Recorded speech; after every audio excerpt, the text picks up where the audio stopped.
जय हिंद बच्चों। तो यहाँ पर हम आपके लिए बीए फर्स्ट सेमेस्टर एग्जामिनेशन 2025-26 के लिए सब्जेक्ट केमिस्ट्री का पेपर कोड B020101T का क्वेश्चन पेपर लेकर आए हैं, जिसका टॉपिक है फंडामेंटल्स ऑफ केमिस्ट्री। अगर आप लोग बीए फर्स्ट ईयर में हैं, फर्स्ट सेमेस्टर का एग्जाम देने जा रहे हैं, तो ये क्वेश्चन पेपर आपके एग्जाम के लिए वेरी वेरी इंपॉर्टेंट है, जिससे आपको पता चलेगा कि आपके एग्जाम में किस तरह के क्वेश्चंस पूछे जाते हैं। तो आप लोग इस वीडियो को पूरा एंड तक देखिएगा। अगर आपको वीडियो पसंद आता है तो वीडियो को लाइक करेगा, चैनल को सब्सक्राइब करेगा एंड वीडियो को अपने दोस्तों में शेयर करना मत भूलिएगा। आपको इसी तरह के सारे क्वेश्चन पेपर, मॉडल पेपर आपको इस चैनल पर मिल जाएंगे, इसलिए चैनल को सब्सक्राइब एंड वीडियो को लाइक करना मत भूलिएगा, ठीक है। यहाँ पर जो पेपर है आपका टोटल 75 मार्क्स का आएगा, ठीक है। तो यहाँ पर सबसे पहले आता है हमारा सेक्शन ए यानी कि खंड आ। यहाँ पर जो पेपर है आपको बोथ लैंग्वेज यानी हिंदी और जो है इंग्लिश दोनों लैंग्वेज में देखने को मिलेगा। तो आप जिस लैंग्वेज में सूटेबल हैं उसी लैंग्वेज में आप लोग जो है अपने पेपर में आंसर्स को लिख सकते हैं। Attempt all questions, give answer of each questions in about 50 words. सभी प्रश्नों के उत्तर दीजिए। प्रत्येक प्रश्न का उत्तर लगभग जो है 50 शब्दों में आपको देना है, ठीक है। इसी में हमारा क्वेश्चन नंबर फर्स्ट का ए पार्ट है, व्हाट इज ऑपरेटिंग सिस्टम यानी परिचालन निकाय क्या होता है। तो परिचालन निकाय ऑपरेटिंग सिस्टम एक सॉफ्टवेयर है जो कंप्यूटर हार्डवेयर और सॉफ्टवेयर संसाधनों का प्रबंधन करता है और कंप्यूटर प्रोग्राम के लिए सामान्य सेवाएं प्रदान करता है। यह कंप्यूटर का सबसे महत्वपूर्ण सॉफ्टवेयर है। एक बार फिर से सुन लीजिए, परिचालन निकाय यानी कि ऑपरेटिंग सिस्टम एक सॉफ्टवेयर है जो कंप्यूटर हार्डवेयर और सॉफ्टवेयर संसाधनों का प्रबंधन करता है और कंप्यूटर प्रोग्राम के लिए सामान्य सेवाएं प्रदान करता है। यह कंप्यूटर का सबसे महत्वपूर्ण सॉफ्टवेयर है। इसी में आपका बी पार्ट है, व्हाट इज ऑप्टिकल एक्टिविटी यानी कि प्रकाशिक सक्रियता क्या होती है। तो प्रकाशिक सक्रियता वह गुण है जिसके कारण कुछ पदार्थ समतल ध्रुवित प्रकाश के तल को घुमा देते हैं। इन पदार्थों को प्रकाशिक सक्रिय पदार्थ कहते हैं। एक बार फिर से सुन लीजिए, प्रकाशिक सक्रियता वह गुण है जिसके कारण कुछ पदार्थ समतल ध्रुवित प्रकाश के तल को घुमा देते हैं। इन पदार्थों को प्रकाशिक सक्रिय पदार्थ कहते हैं। इसी में आपका C part, explain bond fission यानी कि बंध विदलन से आप क्या समझते हैं, ठीक है। तो बंध विदलन एक रासायनिक बंध का टूटना है। यह दो प्रकार से होता है। पहला होता है समास विदलन मतलब कि होमोलिटिक फिजन। इसमें बंध के इलेक्ट्रॉन समान रूप से दोनों परमाणुओं के बीच विभाजित होते हैं जिसमें मुक्त मूलक बनते हैं। दूसरा होता है विषमांश विदलन मतलब कि हेटेरोलिटिक फिजन।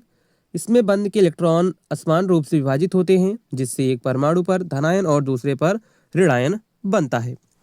इसी में आपका डी है, डिफरेंशिएट कॉन्फिगरेशन एंड कॉन्फॉर्मेशन यानी कॉन्फिगरेशन एवं कन्फर्मेशन में विभेद कीजिए। तो यहाँ पर देखेंगे तो कॉन्फिगरेशन क्या होता है। कॉन्फिगरेशन यह एक अणु में परमाणुओं की त्रिविमीय व्यवस्था है जिसमें केवल रासायनिक बंधों को तोड़कर ही बदला जा सकता है। तो सबसे पहले हमने देखा क्या कॉन्फ़िगरेशन क्या होता है।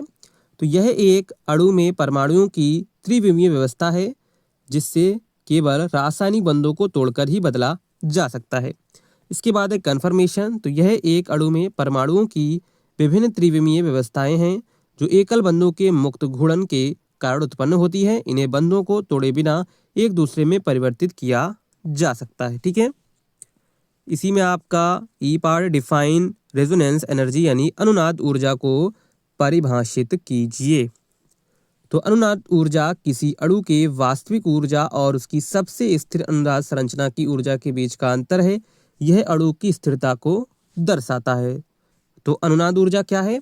अनुनाद ऊर्जा किसी अणु के वास्तविक ऊर्जा और उसकी सबसे स्थिर अनुनाद संरचना की ऊर्जा के बीच का अंतर है। यह अणु की स्थिरता को दर्शाता है। इसी में आपका अगला है, डिफाइन कायरलिटी। कायरलिटी को परिभाषित कीजिए। तो यहाँ पर कायरलिटी किसी वस्तु का वह गुण है जिसमें वह अपनी दर्पण छवि और गैर अध्यारोपण योग्य बनाता है। कायरल अणु वे होते हैं जिन्हें उनकी दर्पण छवि पर अध्यारोपित नहीं किया जा सकता है। इसी में आपका नेक्स्ट है, व्हाट इज हेटेरोलिक फिशन यानी विषम विदलन क्या है। तो विषम विदलन वह प्रक्रिया है जिसमें सहसंयोजक बंध इस तरह टूटता है कि बंध के दोनों इलेक्ट्रॉन एक ही परमाणु पर चले जाते हैं। इसके परिणाम स्वरूप एक धनायन और एक ऋणायन बनता है। अगर आपको इसके आंसर नोट करने हैं तो आप लोग कॉपी में नोट कर सकते हैं। हम बिल्कुल क्लियरली आंसर्स को बोल रहे हैं, ठीक है।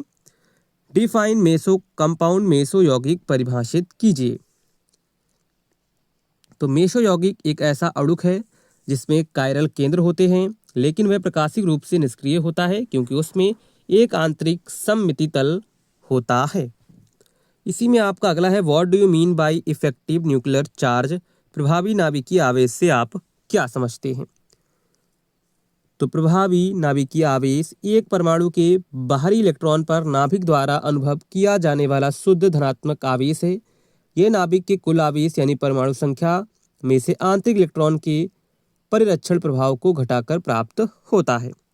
इसी में आपका नेक्स्ट और last, explain effective nuclear charge. प्रभावी नाभिकीय आवेश के बारे में बताना है आपको, ठीक है। तो प्रभावी नाभिकीय आवेश जिसे हम लोग क्या कहते हैं, जेड इफेक्टिव कहते हैं। क्या कहते, जेड इफेक्टिव एक परमाणु के बाहरी इलेक्ट्रॉन पर नाभिक के आकर्षण का माप है।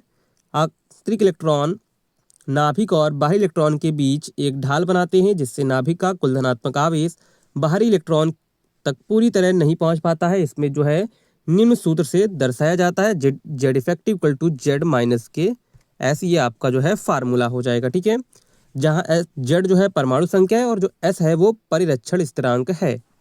एक बार फिर से देख लीजिए, Z effective equal to Z minus K S, ठीक है। जेड यहाँ पर परमाणु संख्या है और एस जो है परिरक्षण स्थिरांक है, ठीक है। तो यहाँ पर हमने सेक्शन 1 कवर कर लिया है। अगर आपने अभी तक वीडियो को लाइक नहीं किया तो वीडियो को लाइक कर दीजिएगा और चैनल को भी सब्सक्राइब आप लोग कर लीजिएगा, ठीक है। इसके बाद आता है हमारा सेक्शन बी यानी कि खंड बा। तो right A note on stability of carbocations. Carbocation के स्थायित्व पर आपको यहाँ पर टिप्पणी लिखनी है, ठीक है। इसी में आपका अगला है, discuss van der Waals forces. Van der Waals बल की चर्चा आपको यहाँ पर करनी है, ठीक है। इसी में आपका अगला है, draw molecular orbital energy diagram of B, यानी बी के आणविक कक्षक ऊर्जा आरेख को आपको यहाँ पर खींचना है, ठीक है।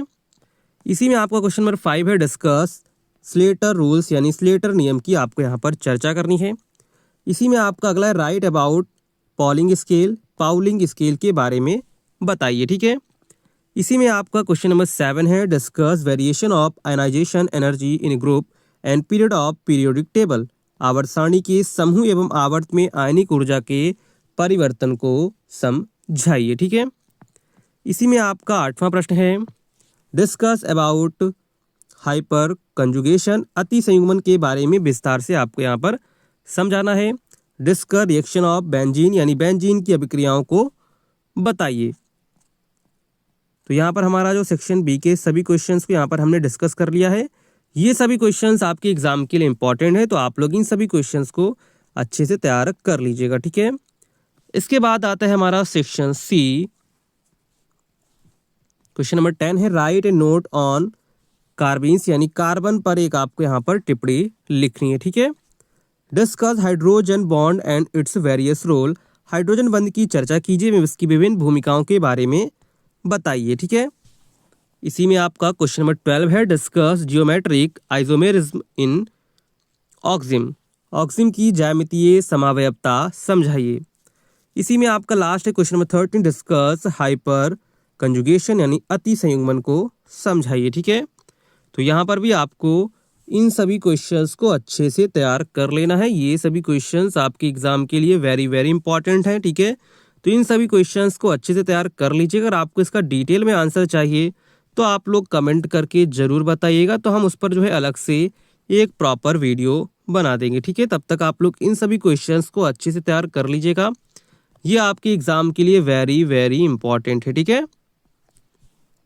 तो चलिए मिलते हैं नेक्स्ट वीडियो में, तब तक के लिए जय हिंद बच्चों।